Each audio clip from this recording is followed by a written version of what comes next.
მოგესალმებით ჩემო ძვირფასო მეგობრებო.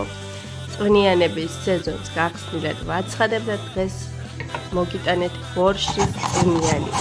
რა თქმა უნდა, ეს ყველა მიცის, ყველა თავისებურად ამზადებს და მეც ჩემეული ვარიაცია მოგიტანეთ.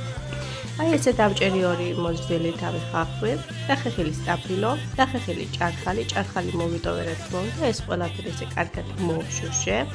დავამატე კომბოსტოს ტოვები ისე ცოტა ხანი, თავს დავახურებ და 5 წუთი ვტოვებ, შემდეგ ვუმატებ კარტოფილს, ამასაც ამოვრევ კარგად და ესე ვტოვებ 10 წუთი და 10 წუთის შემდეგ ვუმატებ წყალს. აი ხედავთ კიდეც ვიდეოში და მე არ მიყვარს ხორციანი ბორში, ამიტომ ვაკეთებ ყოველთვის ხორცის გარეშე. ესეც ჩემი მორჩენილი ჭარხალი.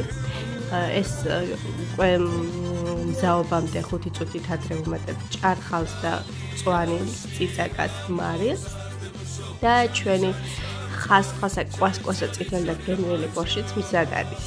წარმატებებს ვისურვებთ ჩემი მეგობრებო, ბაჰე. ეს წვნიანი რეალურად უფრო წითელი და კვასკვასა, უბრალოდ ვიდეოში არ ჩანს კარგად. შეგიძლიათ თავად მოამზადოთ და დაწმუნდებით ამაში. აბა, კარგად იყავით.